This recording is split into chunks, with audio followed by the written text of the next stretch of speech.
One August sowing filled a basket with tender leaves in September, then filled another basket from the same garden space later in fall. That sounds like a trick, but it is really a harvesting strategy. The first basket can come from edible thinnings, baby leaves, outer leaves, green tops, and a small number of tender shoots.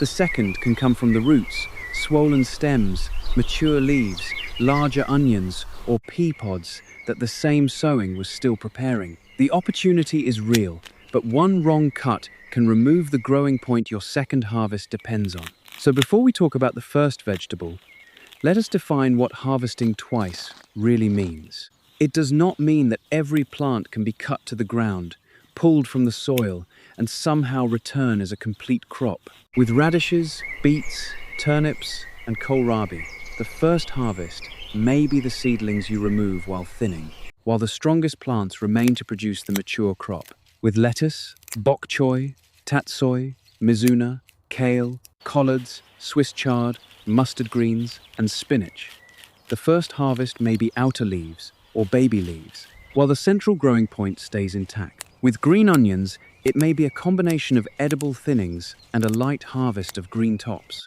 With peas, it may be a small, careful harvest of shoots, while the main vines are protected for flowering and pod production. That distinction matters because the plant is not an unlimited pantry. Every healthy leaf is a working surface that captures light and turns it into the energy needed for roots, stems, new leaves, flowers, and pods. The goal is not to take as much as possible as early as possible. The goal is to take an edible first harvest while leaving enough plant behind to build the second one. The timing begins with your local conditions, not with the calendar alone. August in northern Minnesota is very different from August in central Virginia, North Texas, or coastal California. In a cool, short-season garden, you may need to sow quickly so the plants can establish before days become much shorter and the first hard freezes arrive. In a hot southern garden, the same seeds may need afternoon shade, cooler soil, and a later August sowing, so they do not struggle through extreme heat. Check your average first frost date, then look at the days to maturity on the seed packet as a planning guide rather than a guarantee. Growth often slows as daylight decreases, nights cool, and clouds become more common. The first harvest should happen only after the plants are established and actively growing. A wilted seedling, a heat-stressed lettuce plant, or a beet with only a few small leaves is not ready to donate much of its foliage. If the soil is dry, water the bed deeply enough to moisten the root zone, then allow the plants to regain firmness before harvesting. If the plants are healthy, work during the cool part of the morning, use clean hands or clean scissors, and take only the portion that fits the plant's growth habit. When thinning, choose the strongest, best positioned seedlings to keep. Remove plants that are crowded against a neighbor, weak, damaged, or badly placed. If the seedlings are still tiny, you can often pinch or snip them at soil level to avoid pulling on nearby roots. If you want the entire edible seedling, loosen the surface gently and lift straight upward while holding the soil around the plant you intend to keep. The purpose of thinning is not simply to create an empty space. It is to give the remaining plant access to light, air, moisture, and root room so the later harvest can become larger and more uniform. After the first harvest, do not react by pouring on a strong fertilizer. A stressed plant cannot always use a heavy feeding, and excess nitrogen can create soft growth that is more attractive to pests. Instead, maintain even moisture. Keep the soil surface mulched without burying the crown, and watch for new growth. If the bed is genuinely low in fertility, a modest layer of finished compost or a light, balanced feeding may help. But recovery is driven first by healthy roots, adequate water, and enough leaves left on the plant. The first 4 vegetables reward thinning especially well, but one of them can leave you with a disappointing root if you become too greedy with the leaves. Let us begin underground, where the first harvest happens above the soil while the second is still quietly forming below it. Beets are one of the clearest examples of 2 harvest stages from one sowing. What looks like a single beet seed is often a small cluster of fruits, so more than one seedling may emerge from the same spot. That is why a beet row can become crowded even when you thought you were sowing carefully. If every seedling remains, the plants compete early, and the roots may never have enough room to swell properly. Your first harvest can begin with those extra seedlings. Once the seedlings are large enough to handle and have developed true leaves, identify the strongest plant in each crowded cluster. Keep the seedling that stands upright, has good color, and occupies the best position. Snip the weaker seedlings at soil level, or lift them gently if the soil is loose and the neighboring roots are not tangled. The entire young plant is edible when it is clean and healthy. The leaves can go into salads, sautés, soups, or a mixed bowl of baby greens, and the tiny roots can be used as well. If the plants are farther along, you may also take a small number of outer leaves from vigorous beets. Choose older leaves around the outside and leave the younger central leaves untouched. The mistake is treating beet greens like an unlimited cut-and-come-again crop. The root below depends on the leaf canopy above. Removing too many leaves reduces the plant's ability to build sugars and enlarge the root. A light harvest can give you greens without ending the root crop, but repeated heavy stripping can leave you with beautiful stems and undersized beets. The safest approach is to let the edible thinnings provide most of the first harvest. Then, if the remaining plants are strong and carrying a generous canopy, take only an occasional outer leaf. Avoid removing leaves from plants that are small, pale, heat-stressed, insect-damaged, or recently transplanted. Those plants need every healthy leaf they have. After thinning, look at the spacing rather than the number of seedlings you removed. The remaining beets should have enough room for the mature size of the variety you planted. Small baby beets can grow closer than large storage types, so follow the packet guidance and adjust for your goal. Press loose soil back around any exposed roots. Water gently if the bed was disturbed, and keep moisture steady.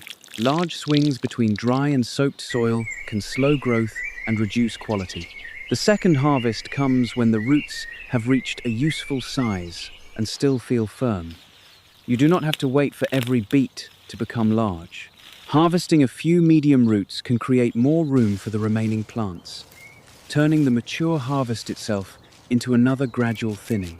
Pull one, check its size and texture, then allow the others to continue. The lesson from beets is simple. The first basket is created by removing competition, not by stripping the plants you want to keep. Every leaf you leave behind is helping pay for the roots still forming under the soil. Turnips offer a similar pair of harvests, but their greens are so useful that gardeners are often tempted to take more than the root can afford. Turnips can be grown for tender greens, crisp roots, or both, but your harvesting method should match the variety and the final crop you want. Some turnips are selected mainly for leafy tops, while others are chosen for smooth, well-shaped roots. If the seed packet emphasizes roots and you want that second harvest, the plant must keep most of its healthy foliage. The first harvest often comes from thinning. Turnip seeds are small, and it is easy to sow them more closely than intended. When the seedlings begin touching, choose the healthiest plants to remain and remove the extras before their roots become tightly intertwined.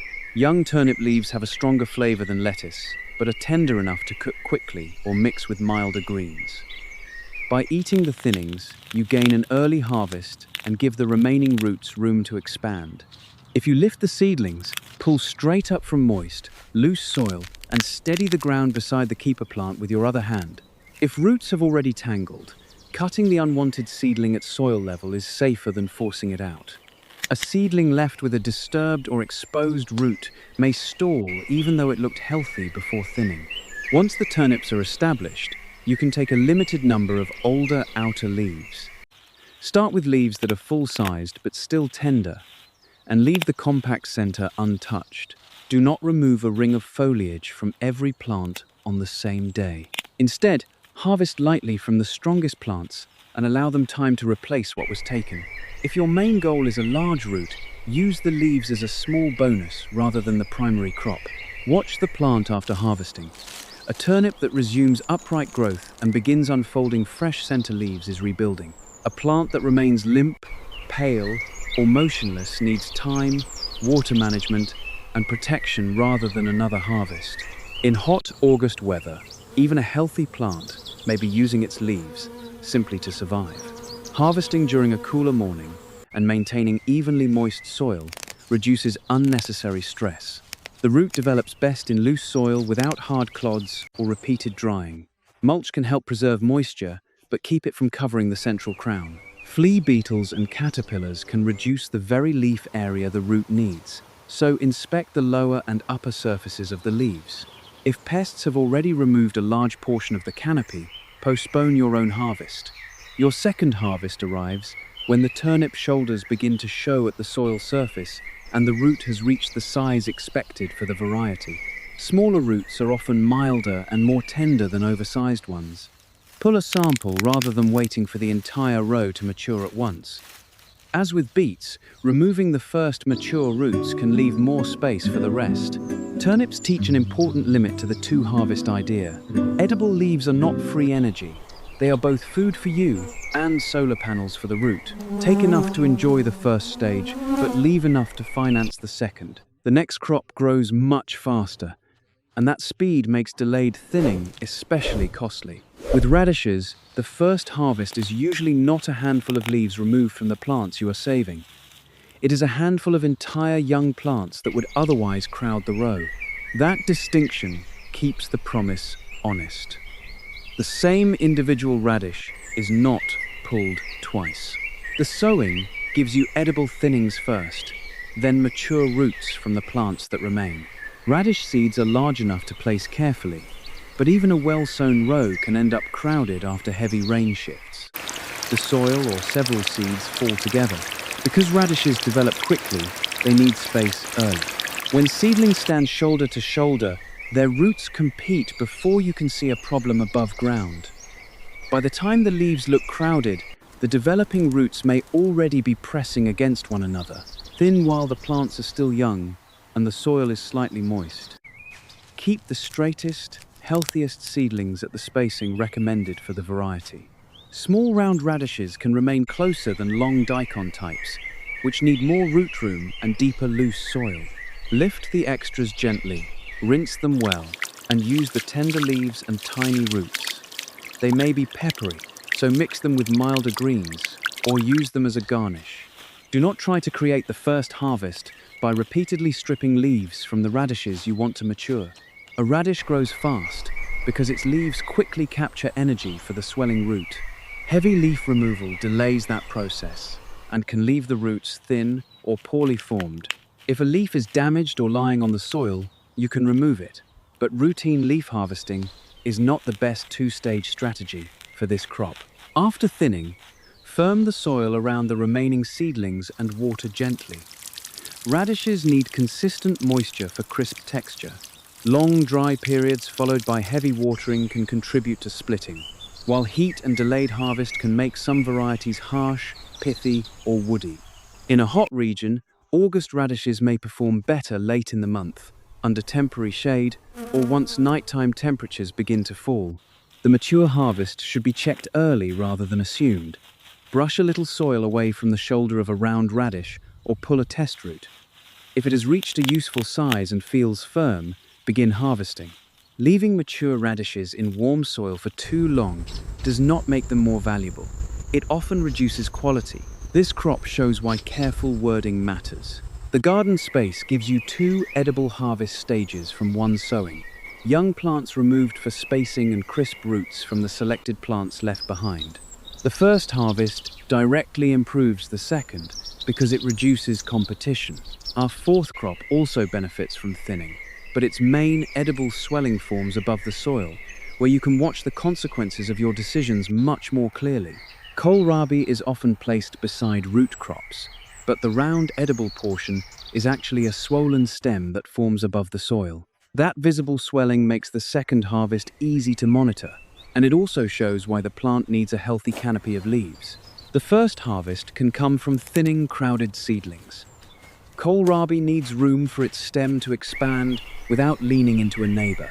Choose compact, upright plants with undamaged centers, then remove the weaker or badly positioned seedlings. Young kohlrabi leaves are edible and can be cooked like other brassica greens. If you remove seedlings early, the roots of the keepers are less likely to be disturbed. A mature kohlrabi plant may also spare a few lower leaves once it is vigorous, but do not turn that option into repeated heavy defoliation. Each leaf is attached around the swelling stem and contributes to continued growth. Take only an older outside leaf when the plant has plenty of healthy foliage above it. Leave the upper leaves and central growing point intact.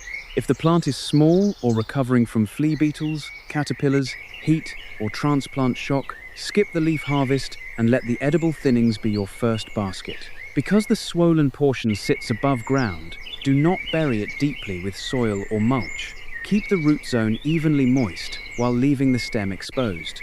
Irregular moisture and slow growth can contribute to a woody texture. The goal is steady development, not maximum size. Many kohlrabi varieties are best harvested while the swelling is still relatively young, firm, and crisp. An enormous stem may look impressive, but can become fibrous. Inspect the central leaves after the first harvest. If they remain upright and are unfolding, the plant has retained its engine. If the center was nicked, crushed, or eaten by pests, growth may become distorted. This is the first hint of a rule that becomes critical with the next group. The youngest leaves in the middle are not merely smaller leaves waiting to be harvested. They are the factory where the next leaves are being made. The second kohlrabi harvest is the swollen stem itself. Cut it near the soil line when it reaches the useful size for the variety.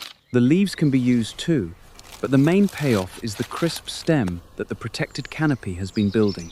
Peeling may be needed if the outer skin is tough. So far, the first harvest has mostly come from thinning, and the act of removing extra seedlings has helped the remaining plants.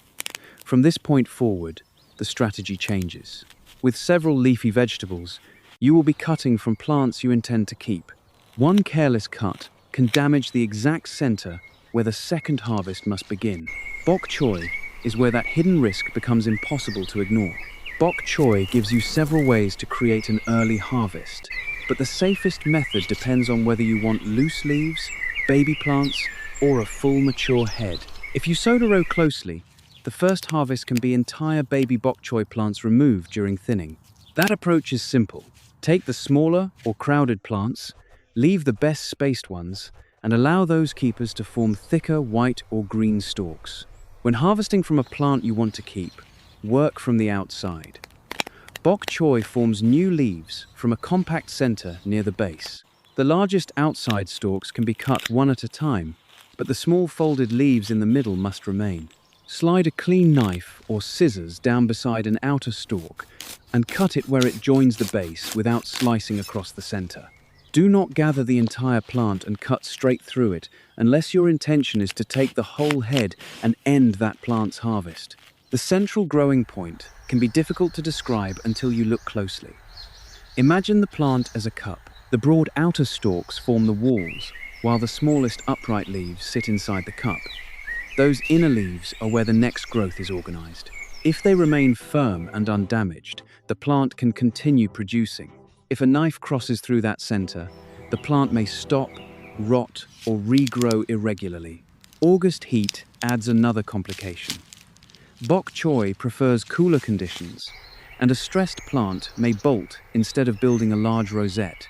In hot climates, sowing under light shade, watering the seedbed consistently, and choosing a faster or heat-tolerant variety can improve establishment. Even then, do not harvest aggressively during a heat wave. Wait until the leaves are upright in the morning and the plant has enough foliage to recover. After taking outer leaves, keep water out of the cut crown as much as practical. Water the soil rather than repeatedly pouring over the center. Remove damaged leaves that lie against wet soil and check for caterpillars, flea beetles, slugs, and snails. Pest damage reduces the leaf area available for regrowth, so a heavily chewed plant may need protection more than harvesting. The second harvest can be a larger group of outer stalks, a compact mature plant, or another moderate leaf harvest, depending on the variety and weather. The plant may not form a perfect supermarket-style head after repeated picking, but it can still produce useful food. That is an important trade-off. Staged harvesting favors continuity and flexibility, while harvesting the entire mature head favors one uniform final product. Bok choy introduces the central rule for this group: take from the outside and protect the living middle. Tatsoi follows the same rule, but its crown sits even lower and flatter, making it easier to slice by accident. Tatsoi grows as a low, spoon-leaved rosette that can look almost pressed against the soil. That shape is beautiful, but it places the crown directly in the path of a careless knife. If you want 2 harvest stages, resist the urge to grab the whole rosette and cut across its base. The easiest first harvest is again the thinning crop. Closely sown tatsoi can provide tender baby plants, while the best spaced seedlings remain. Remove crowded plants before their roots become entangled, and give the keepers enough room to spread. Because a mature rosette grows wider than it first appears, the tiny open spaces you create now will soon fill with leaves. On an established plant, select the largest outer leaves. Follow each stalk toward the base and cut it individually, angling your tool away from the center. The inner cluster should remain compact and untouched. A useful visual check is to look down from above after harvesting. You should still see a small, complete rosette in the middle, rather than an open wound or a flat cut surface. Tatsoi's low canopy can trap moisture and shelter slugs or caterpillars. Lift the outside leaves during inspection and remove damaged material. Avoid leaving cut leaves on the soil around the crown. Maintain even moisture, but allow air to move through the bed. As the nights cool, tatsoi often becomes easier to manage and can tolerate chilly conditions better than many summer greens. Do not take a large first harvest from a plant that is still flattened by heat or drought. Water the root zone, let the plant recover, and harvest on a cool morning. A healthy tatsoi will hold its leaves with some firmness and show fresh growth in the center. If the center is pale, damaged, or missing, the chance of a strong second harvest is reduced. The later harvest may consist of another set of outside leaves or the remaining mature rosette. As with bok choy, repeated leaf picking can change the final shape, but it extends the period during which the plant feeds the kitchen. The strategy is not to preserve a perfect display plant. It is to preserve the active crown. The next green is looser, taller, and more forgiving. Mizuna does not need to form a tight head, so beginners have more than one safe way to take the first harvest without erasing the second. Mizuna produces a loose fountain of finely cut leaves rather than a tight head. That open growth habit makes it one of the easiest vegetables on this list to harvest in stages. You can use crowded seedlings as baby greens, remove individual outside leaves, or take a higher cut across a vigorous plant while leaving the crown intact. Begin with the thinnings if the row is dense. Young mizuna has a mild mustard flavor and mixes well with lettuce or spinach. Keep the strongest seedlings and remove those growing too close to a neighbor. Because mizuna expands outward, give the remaining plants more room than the narrow seedlings seem to need. For individual leaf harvesting, choose the largest outside leaves and cut their stalks near the base without touching the small central leaves. This method gives the plant the least shock and lets you harvest only what you need. It also makes it easy to remove yellowed or insect-damaged leaves separately. A second method is a controlled haircut. On a well-established plant with several inches of growth, you can cut a portion of the foliage above the crown. The key word is above. Leave a visible base of healthy leaf stems and the small growing center. Cutting almost level with the soil during hot, dry weather can exhaust the plant or expose the crown to damage. If you are uncertain about the height, harvest individual leaves instead. Mizuna grows quickly in cool weather, but August heat can strengthen its flavor and encourage bolting. In hot regions, temporary afternoon shade and a later sowing may produce better leaves. Keep the soil evenly moist, because a plant that repeatedly wilts will not rebuild tender foliage efficiently. After cutting, wait for clear new growth before taking another harvest. The second harvest may look different from the first. If the first basket held tiny plants, the second can contain long, mature leaves from the keepers. If the first harvest was a haircut, the second can be a flush of smaller, regrown leaves. If the plant begins sending up a flower stalk, harvest quality may decline, and it may be better to take the remaining leaves rather than waiting for a perfect second cut. Mizuna proves that staged harvesting can be flexible without being careless. The plant does not demand a perfect head, but it still demands a protected crown and enough foliage to recover. Now we move to taller leafy crops that can keep supplying outside leaves long after the first basket is full. Kale is often described as cut and come again, but even a durable kale plant has a limit. Its safest harvesting pattern is to grow upward while you harvest from the bottom. The young leaves clustered at the top are the plant's future. The larger lower leaves are the portion it can usually spare first. If you sowed kale directly and the seedlings are crowded, the thinnings can become your earliest harvest. Snip the extras while they are tender and leave the most vigorous plants at useful spacing. Once the keepers are established, wait until each plant has a strong center and several full-sized leaves before taking the lowest leaves. Break or cut one leaf at a time close to the stalk, being careful not to peel a strip of tissue down the stem. Work around the lower portion of the plant rather than stripping one side bare. Leave a generous cluster of leaves at the top. A plant reduced to a thin stick with only 2 tiny leaves may survive, but survival is not the same as productive recovery. Inspect each leaf before it goes into the basket. Cabbage worms, aphids, and other pests often hide along the veins or undersides. Remove badly damaged leaves from the bed, but remember that pest loss counts as defoliation too. If insects have already eaten a third of the canopy, your planned harvest should be smaller. Kale that is wilted from heat should not be picked heavily. Water the soil, allow the plant to regain firmness, and harvest during a cool morning. As fall temperatures arrive, leaf texture and flavor often improve, and the plant can continue replacing lower leaves from the protected top. In milder climates or under simple, cold protection, the harvest period may extend well beyond 2 rounds. The second harvest is not produced by the old cut leaf growing back. It comes from new leaves formed above the harvested area. That is why the top must remain intact. Over time, the stalk becomes taller, with old leaf scars below and fresh foliage above. This growth pattern makes kale easy to read. Harvest down low, protect up high.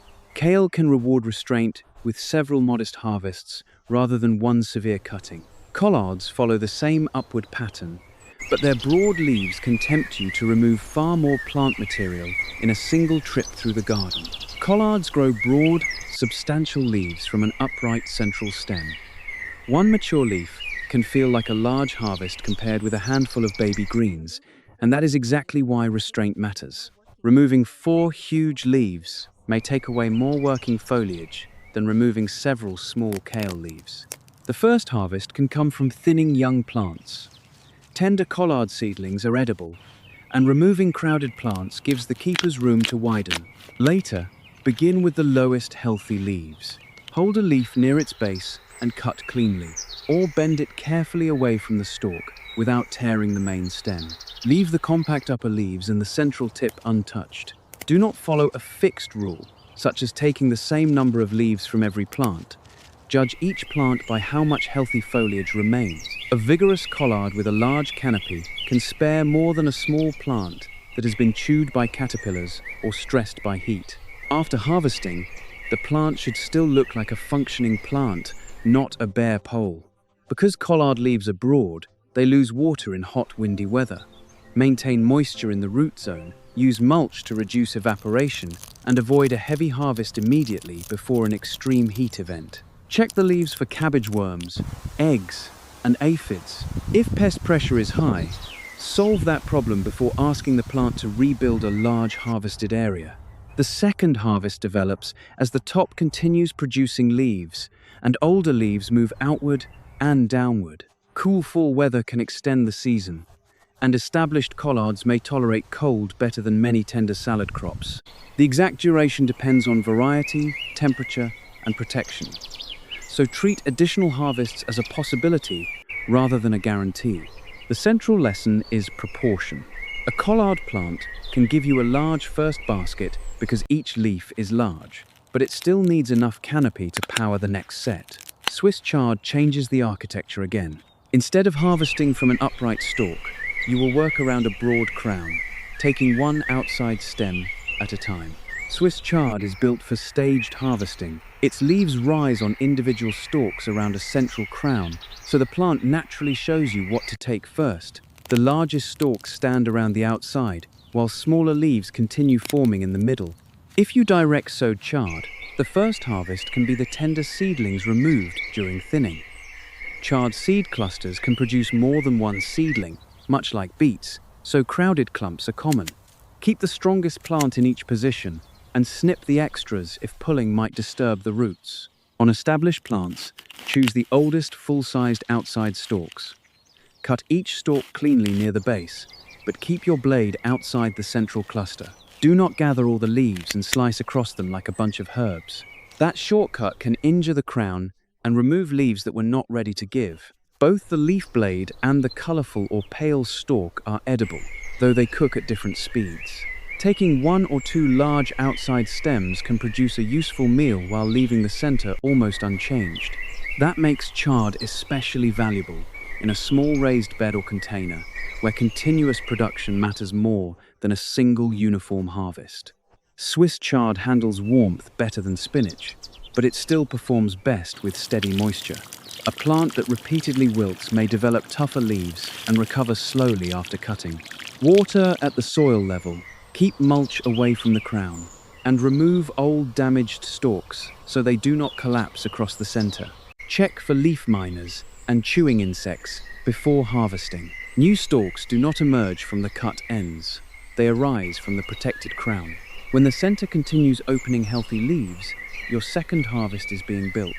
Wait until several outer stalks have reached a useful size before returning. Taking tiny center leaves too soon trades future production for a very small immediate reward. A strong chard plant may give more than 2 rounds, but the same rule remains. Harvest the mature outside ring and preserve the living center. Mustard greens can also regrow quickly, yet their speed hides a different problem. Heat, drought, and bolting can make the leaves tougher and much more pungent before the plant looks obviously unhealthy. Mustard greens can move from seedling to harvest quickly, making them ideal for an early bowl of baby leaves and a later harvest of larger, more strongly flavored foliage. The first stage may come from thinning or from taking a few outside leaves once the plants are established. When thinning, keep the most vigorous seedlings and remove the extras before the row becomes a dense mat. Crowding encourages competition and makes it easier for flea beetles and other pests to damage a large portion of the crop. The young leaves are often milder than mature mustard, so they blend well with lettuce, mizuna, or spinach. For plants you intend to keep, harvest the larger outside leaves and protect the center. Some loose-leaf mustard varieties can also tolerate a higher cut, but individual leaf harvesting is safer when you are unsure where the crown sits. Leave enough stem and central growth for the plant to restart. A cut made almost at soil level may produce weak regrowth or none at all, especially during hot weather. Temperature strongly affects this crop. Warm conditions can make the flavor sharper and accelerate bolting. In a hot southern August, a later sowing, light afternoon shade, and dependable moisture can be more important than any cutting technique. If a flower stalk begins rising from the center, the plant is changing priorities. Harvest the remaining usable leaves rather than expecting a long sequence of tender regrowth. After the first harvest, maintain moisture without saturating the crown. Watch for fresh leaf expansion and check the new growth for flea beetle holes. A plant that is rapidly replacing leaves can support another moderate harvest. A plant that is stalled, flowering, or heavily damaged should be allowed to recover or harvested completely. The second stage may be larger leaves from the thinned plants, or a fresh flush from a carefully cut crown. The flavor will not be identical to the baby harvest, and that difference is part of the value. Mild young greens first, bolder cooking greens later. The next 2 vegetables are familiar salad crops, but August heat makes their second harvest less automatic than many gardeners assume. With leaf lettuce, success depends on protecting the center. With spinach, it begins even earlier, with choosing the right moment to sow. Leaf lettuce works better for staged harvesting than a variety grown mainly for one dense head. The loose leaves allow you to thin seedlings, pick from the outside, and still preserve the center for later growth. Your earliest harvest can come from crowded seedlings. Snip the extras close to the soil and leave the best plants at their final spacing. The baby leaves are tender, and the remaining lettuce gains air movement and root room. If you pull the thinnings, work carefully because lettuce roots are shallow and neighboring plants can lift easily. Once a plant has several healthy leaves, take the largest outside ones first. Follow each leaf down to its base and cut without crossing the small folded leaves in the center. Those inner leaves form the active crown. If they remain intact, they continue expanding outward and eventually become the next harvest. If you cut the whole plant too low, the crown may be injured and the expected second stage may never arrive. August heat is the main challenge. Lettuce seed can germinate poorly in hot soil, and established plants may become bitter or send up a flower stalk. Keep the seedbed consistently moist. Use temporary afternoon shade where needed, and sow when cooler nights are approaching. Harvest in the morning when leaves are crisp, and cool them soon after picking. Do not demand regrowth from lettuce that is already bolting. When the center begins stretching upward and the leaves become tougher, the plant is moving toward flowering. At that point, take the usable leaves and plan another sowing rather than waiting for a perfect new flush. A successful second harvest comes from the outer leaves that were once protected in the center. The plant may remain loose rather than forming a full head, but it can provide repeated salad portions while conditions stay favorable. The key is to choose leaf lettuce, harvest from the outside, and treat heat management as part of the two-harvest strategy. Spinach uses a similar outside leaf pattern, but it is even more sensitive to temperature. For spinach, the decision that protects the second harvest may be made before the seed ever enters the soil. Spinach can provide baby leaves first and larger leaves later, but only when the weather allows the plant to remain in leafy growth. A sowing date that works in a cool northern garden may fail in a hot southern bed, even though both dates fall in August. In regions where late summer nights are already cooling, spinach can be sown directly into moist soil. In hotter areas, wait for a cooler window, shade the seedbed, or sow near the end of the month. The goal is not simply to put seed in the ground during August. The goal is to give the seed a realistic chance to germinate and establish without being pushed immediately toward heat stress. If the seedlings emerge thickly, thin them and use the tender plants as the first harvest. Leave the strongest plants with enough space to form a broad rosette. On established spinach, take the largest outside leaves and protect the small center leaves. Cut one leaf at a time rather than slicing across the crown. Spinach that is actively growing can replace harvested leaves. Spinach that is hot, dry, or beginning to bolt may not. A rising central stalk, narrower new leaves, and rapid vertical growth signal that flowering has begun. Once that transition starts, leaf quality usually declines, and a dependable second harvest becomes unlikely. Keep the soil evenly moist and cool it with a light mulch placed around, not over. The crown. Harvest during the cool morning and avoid taking a large portion of the canopy at once. If insects or leaf damage have already reduced the plant's foliage, leave the healthy leaves in place until recovery is visible. The second harvest may be a later group of mature leaves or another modest picking from plants that continue growing in cool fall weather. Do not promise identical results in every climate. Spinach succeeds when sowing time, moisture, and temperature support the same goal as your cutting technique. Only 2 crops remain, and neither follows the exact rosette pattern we have used so far. Green onions can provide edible thinnings and green tops before a larger harvest. Peas can offer tender shoots before pods, but only if the early harvest is deliberately small. Green onions offer 2 harvest stages in more than one way. If you sowed them densely, the first harvest can be the small plants removed during thinning. Their roots, white bases, and green leaves are all useful, and the extra space allows the remaining onions to develop thicker stems. Choose the best positioned seedlings to keep and lift the extras from moist soil. If roots are tangled, snip the unwanted plants rather than pulling hard enough to disturb the entire cluster.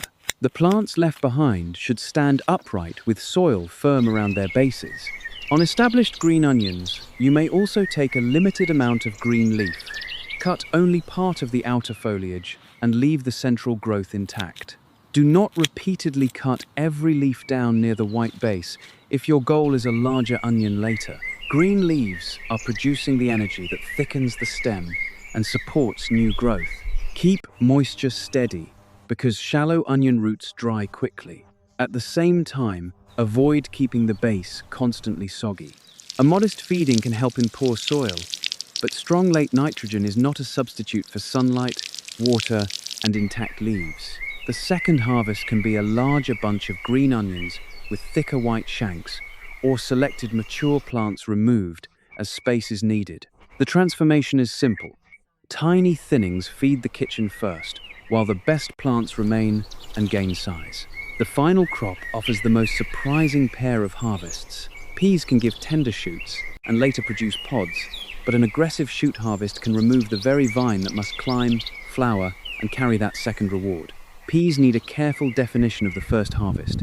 If you cut every young vine low to the soil for pea shoots, you have harvested a shoot crop, not protected a pod crop. To keep a realistic chance of pods later, the early harvest must be light and selective. Start by sowing peas at appropriate spacing and providing support early. The main vines should be allowed to establish, attach to the trellis, and build several sets of leaves. In hot regions, choose a planting window that lets flowering occur as cooler weather returns. Peas can germinate in warm soil, but prolonged heat during flowering can reduce pod set. For the first harvest, take only a small number of tender side shoots or tips from vigorous plants, and do not cut every plant. Leave the main growing vine, most of the foliage, and enough nodes for continued branching.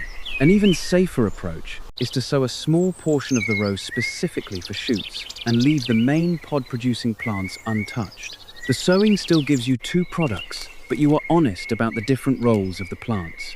When cutting a side shoot, use clean scissors and cut above a node that still has healthy leaves.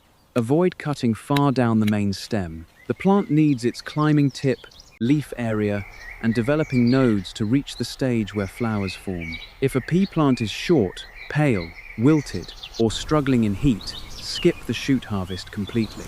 After the light harvest, guide the vines onto their support and maintain even moisture. Peas are especially sensitive to stress when flowering and filling pods. Mulch can help keep the root zone cooler, but do not pile wet material against the stems. Watch for aphids and damaged growing tips. A plant that loses its tip to pests does not need additional pruning from the gardener. The second harvest begins with flowers, not pods. Once blossoms appear, avoid unnecessary cutting and focus on moisture and support. Pick pods regularly when they reach the proper stage for the type you planted, whether shelling, snap, or snow peas. Regular pod harvests can encourage the plant to continue flowering while conditions remain favorable. Peas are the strongest reminder that the first basket must not become an act of greed. A few tender shoots can be a valuable bonus. A severe early cut can erase the pod harvest entirely. If pods are your priority, protect the main vines and treat shoots as a small sample, not a major cutting. Now, all 15 crops have shown us different versions of the same principle. The final step is not another vegetable. It is the recovery period after the first harvest, because correct cutting alone cannot fill the second basket if the plants are left dry, damaged, crowded, or exposed to the wrong conditions. After the first harvest, inspect the plants before reaching for water or fertilizer. If the soil is dry below the surface, water the root zone thoroughly. If it is already moist, do not saturate it simply because leaves were removed. Keep mulch around the plants, but leave crowns and stems uncovered. Use clean tools, remove diseased material, and give each plant time to show healthy new growth. A fresh center leaf, an extending kale top, a new chard stalk, or a pea vine continuing up the trellis shows that recovery is underway. Do not harvest again merely because a certain number of days has passed. Wait until the plant has rebuilt enough foliage to remain productive after the next cut. As fall advances, growth may slow. Shorter days and cooler soil change the pace of the garden. Protect suitable crops from an early light frost when practical. but adjust expectations rather than forcing weak plants with heavy feeding. Now, return to the two baskets. The first holds edible thinnings, baby greens, onion tops, and a few pea shoots. The second holds roots, swollen stems, mature greens, thicker onions, and pods. They came from one August sowing, but not from one careless method. Match the harvest to the way each vegetable grows. Thin crops that need space. Take outside leaves from plants with active centers. Protect stems that must climb and flower. Leave enough healthy foliage to power what comes next. Plant once, harvest gently, protect what is still growing, and one August sowing can keep feeding your kitchen far beyond the first handful of leaves.